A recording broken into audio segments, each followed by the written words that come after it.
So this is what Jurassic World was supposed to be. Interesting.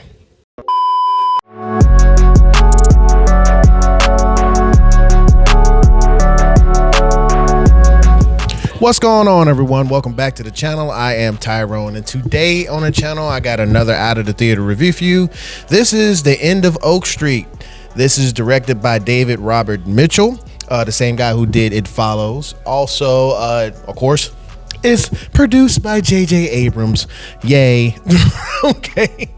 I guess you guys would say I'm a hater of J.J. Abrams. I'm not a hater. I'm just realizing that this man just sucks on the teat of Steven Spielberg. Okay, he wants to be Steven Spielberg so much in his production company and the way he directs, all that. But this is produced by him, and it kind of shows a little bit. So this film stars Anne Hathaway and Ewan McGregor. This is Anne Hathaway's film. Okay, she is the driving force behind this film. She is the leader in this film.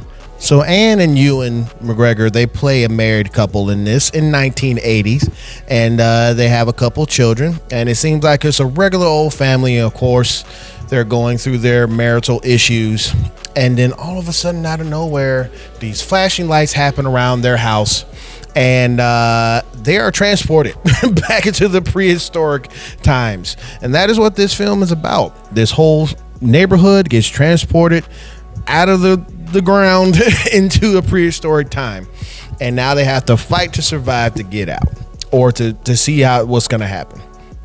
Now, the dynamics in this film between the two characters of I've already forgot what their names are, but the married couple is they're fighting a lot, they're arguing a lot, even before these events happen, and that is the buildup of the film. Some people will call it like a slow burn. I don't like to call it like a slow burn till it gets to like the action and stuff. This is character development. Okay, this is character development that needs to happen so you can care for these characters and understand these characters when the bad things and the ish hits the fan, because it does hit the fan in this film. Okay, because you're dealing with dinosaurs, people are going to die. All right, as these things are going on within this film, the kids are going through stuff that's happening in the beginning of the film. The daughter wants to go out to college, and the boy is getting bullied, and he cares a little bit too much about a dog. Okay, if it's my opinion, but you know what, I haven't been 12-13 years old in a long time, so I don't know the connection between boy and dog. But I tell you what, man, in these dire situations when it's fight or flight, that dog is gone. Okay, it ain't got nothing to do with me or my family. I'm not going out there chasing out some dog. I'm just gonna say from the beginning of this film feels like an Amberlin production. If you know Amberlin, that is Steven Spielberg. What I said earlier in this review is that J.J. Abrams feels like I have to put some type of input in this film to make it feel like my mentor. Okay, I gotta feel like my mentor's film, and it does. There's a lot of 80s whimsical music that's in this. Okay, it feels like they took the soundtrack from the Goonies and put it right in this. Goonies. Okay, Steven Spielberg. All right, so and then the fear from what you would think back in the day with Jurassic Park, seeing a dinosaur and it being around you is scary. Okay, that's why I feel like this is where Jurassic World was supposed to be.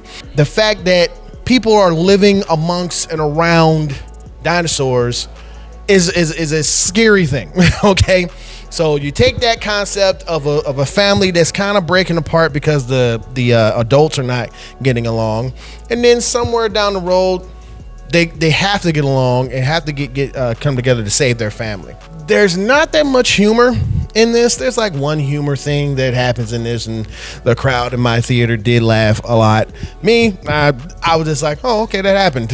But it wasn't, it didn't make or break the film for me. What made the film for me, to be honest, is Anne Hathaway's performance, of a woman that is determined by any means necessary to get her family out of this situation. All right. How this is happening is it's explained very little in this film, to where the daughter, she loves astrophysics, she loves the stars and stuff, and then she's just explaining probably what wormholes can do and why this town that just got transported into this prehistoric thing is how it happened, like things are bouncing in between time. But that was a very quick thing. Okay, so don't spend too much time on how they got there. If you're gonna see, when you see this film, just be engulfed into the mystery and the buildup of what it was, which I thought was it was done very well in this film. And then the payoff is really good too by the end. So I had a good time watching The End of Oak Street, and I think it landed a little softly after the whole Spider-Man thing 2 weeks ago. Yes, I did do a review for that, but I didn't post it, and there's reasons why. I'll tell you that later. I'm gonna give this film a B+. I thought this film was smartly done. Anne Hathaway did an amazing job. Ewan's character in this film, he was kind of a pushover, to be honest with you. To me, he was a pushover, and some of the things he was saying in this, I'm like, man, if you don't agree with your wife, I'll smack you through the screen. I will smack you through this screen, bro. Agree with your wife. but yeah, because you're in danger. But the effects was done very well. The dinosaurs looked, historically accurate to where they were, in the past, where it's been described, where they kind of look more like birds. So I thought that was done very well too. I just wish that the dialogue, that's really what took a lot of the points from me. The dialogue in certain aspects of this film where they're talking to one another, and I'm like, it's not a good time to talk about that. Not right now. It's not a good time to talk about that. You're in immediate danger, but I understand you want to have this type of dialogue to see the relationship between these two characters and why this is happening. I get it, but it's like, can y'all focus up? Focus up. There's dinosaurs outside that's trying to kill you and every one of your neighbors. All right, what are you doing? Either way, I thought it was a good movie. I think you should go out here and see The End of Oak Street. Oak Street. I can't say it oat like tea. Oak Street. Go see it. All right. Thank you so much for clicking on this video. I really appreciate you guys. You guys are getting in the comments and talking to me about different reviews or reactions or gameplays I'm doing, and I really do appreciate that.